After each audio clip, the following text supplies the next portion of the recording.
In early December, as the first snowflakes began to fall, Margaret Wilson was planting the last of her bulbs in her home garden.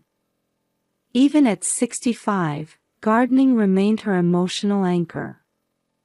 The memories of her 30 years as an emergency room nurse sometimes haunted her nightmares. In those moments, the scent of soil and the life force of plants would bring her back to reality. Her house, built in the 1980s, was known throughout the Worthington district for its well-maintained gardens. Come spring, tulips would bloom from the bulbs she was now planting. Since her husband Thomas's sudden death from a heart attack 10 years ago, this garden had become her reason for living. On weekends, neighbors would stop by during their walks, looking forward to Margaret's homemade apple pie. She should have been enjoying a peaceful retirement in this quiet suburban neighborhood of Columbus, Ohio. Grandma. Turning around, she saw her 5-year-old granddaughter Emily running toward her, waving her small hands. However, something felt wrong. Her usual energetic gait was missing. She seemed to be dragging her feet slightly. "Emily, be careful." Margaret quickly removed her gloves and spread her arms to embrace her granddaughter. Emily obediently jumped into her grandmother's arms, but her body was noticeably lighter than before. For a child conceived after 7 years of fertility treatments, this weight loss was alarming. "Emily, have you been eating your mother's cooking lately?" "Yes, but Mama says I can't get fat." Emily's voice was small and trembling. Margaret tried to gently roll up her granddaughter's long-sleeved shirt, but Emily quickly withdrew her arm. The gesture was identical to that of abused children she had seen countless times in the emergency room. "Does it hurt?" "No. I'm fine." The response was vague, and Emily's eyes remained fixed on the floor. Margaret's intuition, honed by 30 years of experience with countless abuse cases as a nurse, began raising alarm bells. Her son and daughter-in-law's house was a modern townhouse in a new development, just 15 minutes away by car. Her son James, 38, ran a real estate business. Though outwardly gentle, he had a strong attachment to money. His wife Rachel was a former investment advisor, currently a full-time housewife pregnant with their second child. Just last week at Sunday dinner, she had heard about their $4 million debt from 7 years of IVF treatments, and an additional $2 million loss from an investment scam. "James. Emily doesn't seem well." Her son rushed out to the garden. A momentary look of anxiety crossed his face. She's been a bit under the weather lately. Rachel's worried and making sure she gets plenty of rest." Her son's explanation sounded natural, but there was something artificial about it. Margaret searched for Rachel, her son's wife who was 8 months pregnant. She was watching coldly from inside the house. Recently, Rachel had changed too. Her usual vibrancy had disappeared, replaced by eyes that harbored dark shadows. "Emily, time to go home." Rachel's voice was lower and colder than usual. After that day, Margaret's opportunities to see Emily gradually decreased. Phone calls were met with responses like, "She's not feeling well," or "We're taking her to the doctor."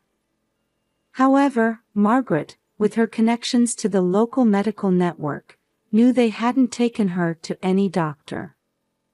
Every Sunday, after Mass at St. Michael's Catholic Church, she would pray alone. Her former colleagues from Riverside Methodist Hospital would express concern about Emily's situation. "Lord, please let my instincts be wrong." Every time she prayed in church, Margaret felt overwhelmed by anxiety. It was the deepest fear she'd felt since losing her husband 10 years ago. Weekend shopping trips to Kroger hadn't included Emily for quite some time. And her premonitions would prove correct. The day after Rachel learned her second child would be a boy, Emily's condition suddenly worsened. Margaret's nursing experience forewarned her of the worst possible outcome. Since that day, Emily's condition had continued to deteriorate. When Margaret visited her son's house, Emily would sit hiding behind the stairs.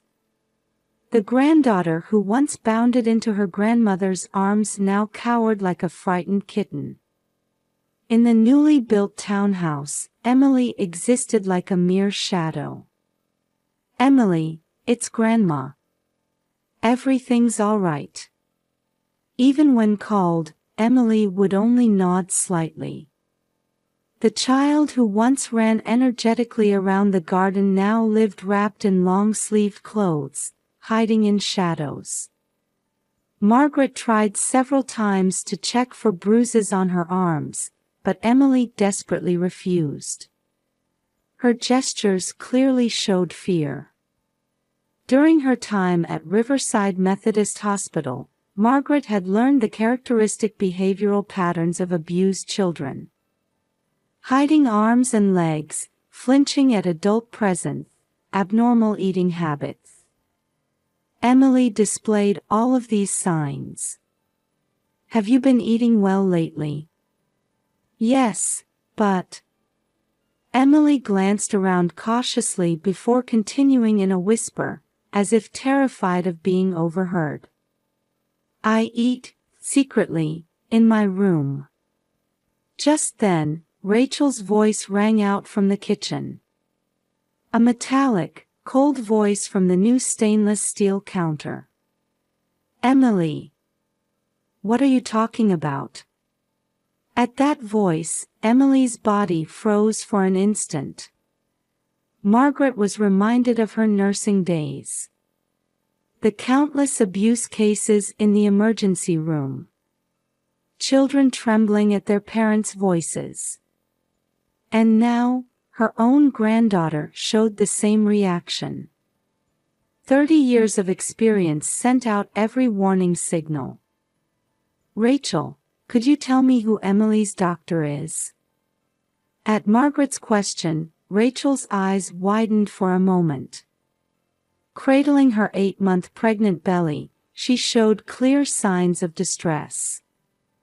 "Oh, yes, but the primary physician is on vacation now." An excuse-like response. Rachel seemed to have forgotten that Margaret knew every pediatrician in the area. None of the doctors she regularly saw at Sunday Mass at St. Michael's Catholic Church had examined Emily. During dinner, Emily showed strange eating habits. She wolfed down her food as if she might not be fed tomorrow. Yet her body was definitely getting thinner. The long-sleeved dress concealed her emaciated frame. "Mama and Papa say I should go to heaven." The words Emily suddenly muttered after dinner froze Margaret's spine. The same bottomless fear that had gripped her when she lost her husband Thomas enveloped her. "Emily, what do you mean?" But before she could answer, Rachel interrupted. Her eyes held a sharp light she'd never shown before. "It's bedtime. Margaret, perhaps you should head home now."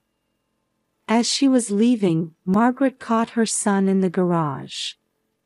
In the dim light, she searched for traces of her once gentle son. "James, tell me the truth." "Mom, you're worrying too much. Emily's just feeling a bit under the weather." Her son's eyes wouldn't meet his mother's. The pressure of $4 million in fertility treatment debt and $2 million in investment fraud losses had changed her son into a different person. After that, Margaret's opportunities to see Emily drastically decreased. Phone calls were met with responses like, "She's sleeping," or "She's getting tests." However, when she checked with her former colleagues at Ohio Health Riverside Methodist Hospital, there were no records of Emily being admitted anywhere. One day, while passing her son's house after shopping at Kroger, she heard screaming from inside. It was a desperate voice that pierced through the white walls of the modern townhouse. "That's enough. At this rate, everything will." It was Rachel's voice. When Margaret approached the entrance, the voice suddenly stopped. Her son opened the door, sweat glistening on his forehead despite the winter cold. "Mom, she's not feeling well right now. But I just heard screaming. Rachel's morning sickness is severe. She's been on edge with this second pregnancy." Her son's explanation was too perfect. From behind him, Emily's crying could be heard. Her voice contained indescribable suffering. The next day, Rachel's prenatal checkup confirmed the second child would be a boy. From that moment, her son and daughter-in-law's attitude completely changed. They claimed Emily's condition had rapidly deteriorated and, without showing any doctor's diagnosis, completely banned visits. "We found a serious genetic disease. There's a risk of infection, so we can't let you see her, Mom." As a medical professional, Margaret felt something was wrong with her son's explanation. What genetic disease could suddenly appear and pose an infection risk? And above all, why wouldn't they show the doctor's diagnosis? Her 30 years of nursing experience saw through all the lies. While praying in church, Margaret had made her decision. If things continued this way, something irreversible would happen. Her years of nursing experience told her so. The same bottomless anxiety that had engulfed her when she lost her husband wrapped around her. And her premonition would prove correct. One morning, with 2 weeks left until Rachel's due date, her son called. His voice on the other end of the receiver sounded hollow, as if coming from far away. "Mom. Emily has died." In that moment, Margaret's world stopped. Outside the window, Ohio's winter wind howled ominously. The 48 hours after hearing of Emily's death passed like a nightmare. Her son and daughter-in-law were rushing the funeral preparations with unusual haste. They said only family would attend. The cause was stated as acute organ failure due to severe infection, and the coffin was to remain strictly sealed. "The body is too damaged to show you, Mom." Margaret countered her son's words with her 30 years of nursing experience.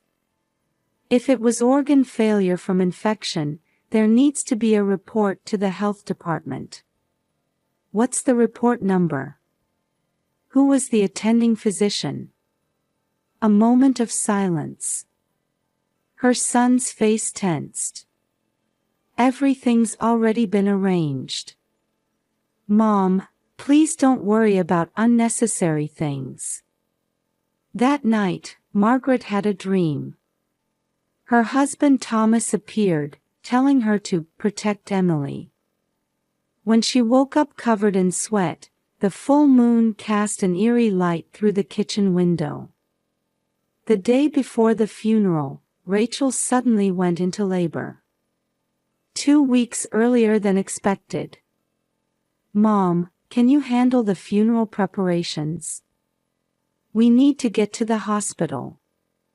After her son and daughter-in-law left for the hospital by ambulance, Margaret was left alone with the funeral director. The man seemed to want to say something. Mrs. Wilson, actually. He looked around cautiously before continuing in a low voice. There are strange sounds coming from the coffin. Margaret's heart nearly stopped. Sounds? What kind of sounds? Like someone moving inside. At that moment, a faint sound could definitely be heard from the coffin. The funeral director left with a pale face. Margaret approached the coffin with trembling hands. In her 30 years as an emergency room nurse, she had seen countless corpses. But never had there been such a terrifying moment. And then she heard it. "Help me, help." A faint but unmistakable voice. Emily's voice. The moment Margaret's hand touched the coffin, she felt a slight vibration from within. As she carefully tried to open the lid, she heard the sound of cloth tape peeling from the inside. And then, Grandma. Emily was bound with chains, and cloth tape covered her mouth. It had slightly peeled off from tears and sweat, allowing her voice to leak out. Though her body seemed groggy from sleeping pills, she was definitely alive. "Emily. It's all right, Grandma's here." Margaret quickly began undoing her granddaughter's restraints. Her efficiency was exactly what she had cultivated in the emergency room. Emily's body was cold, and her pulse was weak, but she was unmistakably alive. "Does it hurt? Do you feel sick anywhere?" Her nursing instincts kicked in as she began checking vitals. Emily's arms showed injection marks. She had clearly been administered sleeping pills. "Mama made me take medicine. Papa tied me up." Emily's fragmentary words told the gravity of the situation. Insurance fraud. It clicked in Margaret's mind. Her son and daughter-in-law's $6 million debt. Emily's life insurance. And the birth of a male child. All the pieces fit together. Suddenly, her cell phone rang. It was the hospital. "Mom, hurry. Rachel's going into labor." Her son's panicked voice. Margaret made an instant decision. "All right.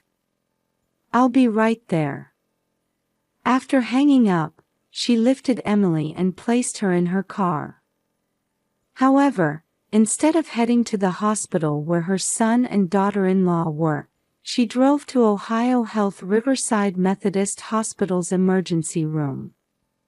The hospital where she had worked for 30 years.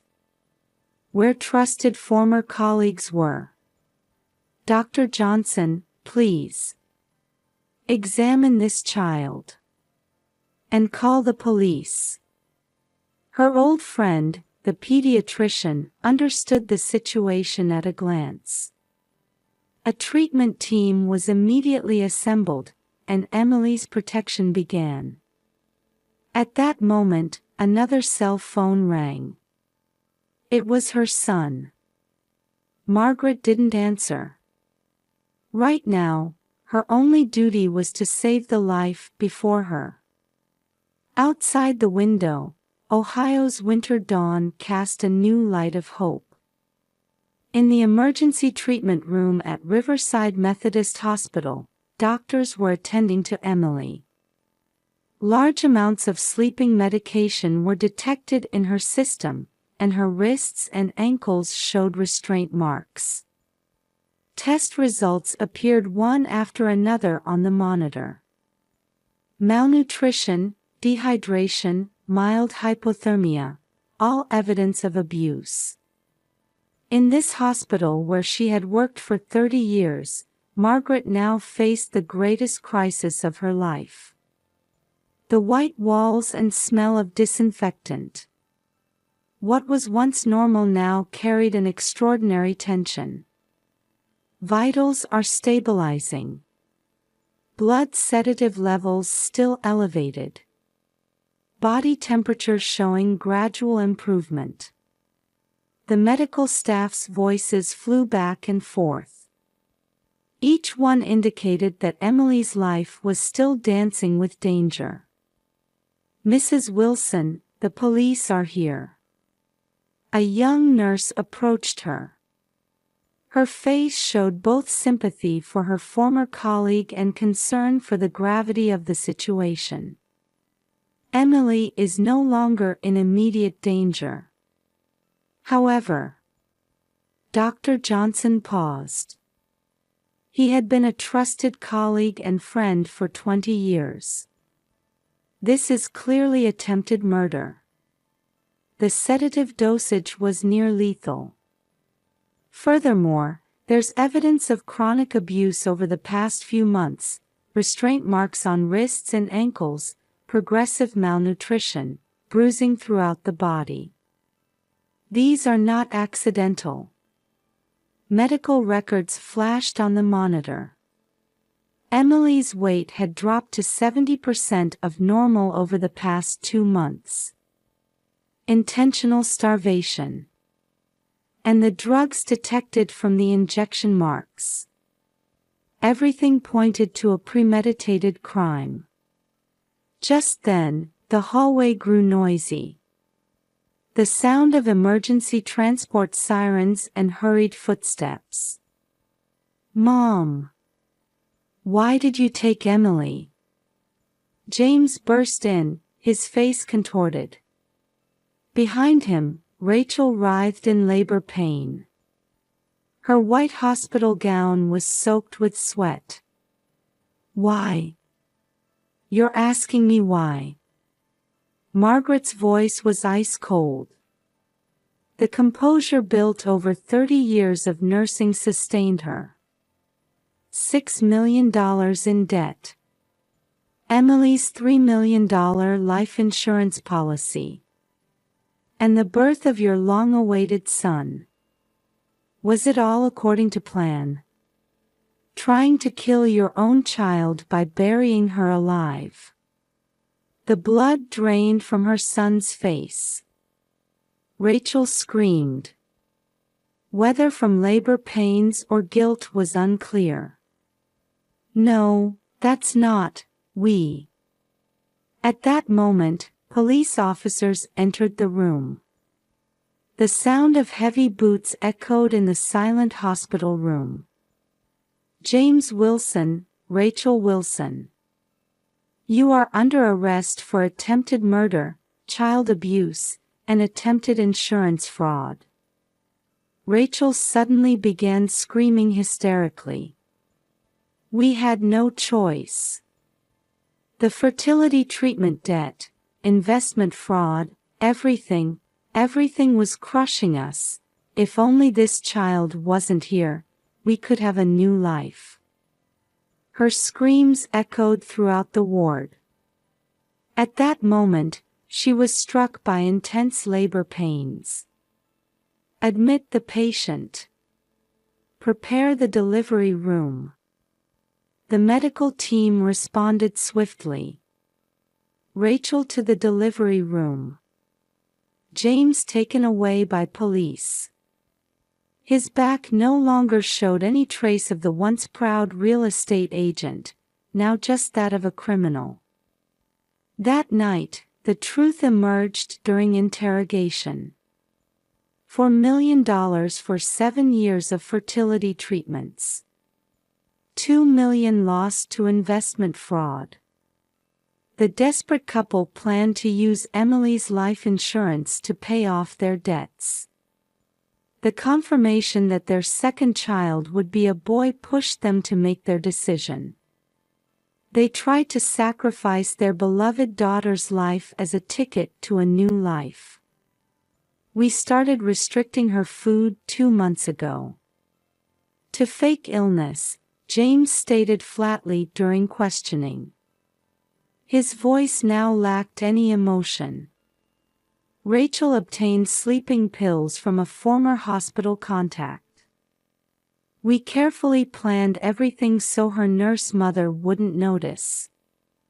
We told the funeral home it was severe damage from infection and arranged for the coffin to remain sealed. Each confession tore at Margaret's heart. In Emily's hospital room, Margaret held her sleeping granddaughter's hand. The regular beeping of monitors proved her certain life. The quiet drip of 4 fluids. The stable waveform of the ECG. All testified that her beloved granddaughter was truly alive. And in the adjacent delivery room, Rachel was giving birth to a boy under police surveillance. The birth of a new life and the collapse of a family. Opposing fates intersected within the white hospital walls. Police officers with warrants quietly walked the corridors. Margaret gazed out the window. Dawn was approaching. 30 years of nursing experience had saved a life, and maternal instinct had prevented a family's destruction. But this wasn't the end, it was the beginning of a new battle. She didn't yet know what light awaited beyond the deep darkness. Only Emily's warm hand conveyed certain hope. 3 months after the incident, on a spring morning, tulips bloomed in Margaret's garden from the bulbs planted in winter. Emily was seriously planting seedlings in a small flower bed in one corner of the garden. "Grandma, is this okay?" Her voice showed signs of gradually returning vitality. After the incident, thanks to swift action by Child Protective Services, Margaret had gained custody of Emily. She was also granted custody of her newborn brother. "Yes, that's very good." Next to Emily, 3-month-old Thomas slept peacefully in his stroller. Her grandson, named after her late husband. Here was the shape of their new family. As details of the incident emerged, support from the local community grew. The St. Michael's Catholic Church community promised to fully support the raising of both children. "Mrs. Wilson, is there anything you need?" Neighbors regularly checked in. Former emergency room colleagues would come to help between their shifts. Meanwhile, her son and daughter-in-law's trial continued. They faced heavy sentences for insurance fraud, child abuse, and attempted murder. Particular attention focused on the cruelty of their plan as its details came to light. Gradually weakening her over 2 months, creating the pretext of serious illness. Then sedating her and placing her alive in a coffin. Margaret still trembles hearing the prosecutor's statement. A crime meticulously planned to avoid detection by a mother with medical knowledge. However, there was one flaw in their plan. Emily's strong will to live. The cloth tape gradually lost its adhesion from her tears and sweat. And when the sleeping medication began to wear off, a faint voice leaked out. If she hadn't heard that. Margaret dreaded to think about it. "Grandma, do we have to go to the doctor again?" Weekly counseling. Specialists say Emily's trauma care requires a long-term approach. Nights haunted by nightmares. Sudden panic attacks. However, slowly but surely, signs of recovery were becoming visible. Prompted by the incident, Margaret began working in child abuse prevention. She gives lectures to medical professionals at Riverside Methodist Hospital. 30 years of nursing experience and the experience of saving her own granddaughter. Her words, carrying such weight, moved many hearts. Tragedy is never someone else's problem. Every time she speaks, offers of cooperation invariably come from the audience. The network for early detection and prevention of abuse steadily expanded. The flowers planted in the garden shine in the gentle spring sunlight. Emily peeks at her brother's sleeping face and smiles softly. "Thomas, when you're bigger, let's plant flowers together." Those words warmed Margaret's heart. True, their family had collapsed. But here was new life and hope. "Come on, let's all have lunch." The aroma of Sunday's special apple pie spreads throughout the house. Outside the window, spring breeze blows gently, and garden tulips sparkle in the sunlight. It seemed to herald the beginning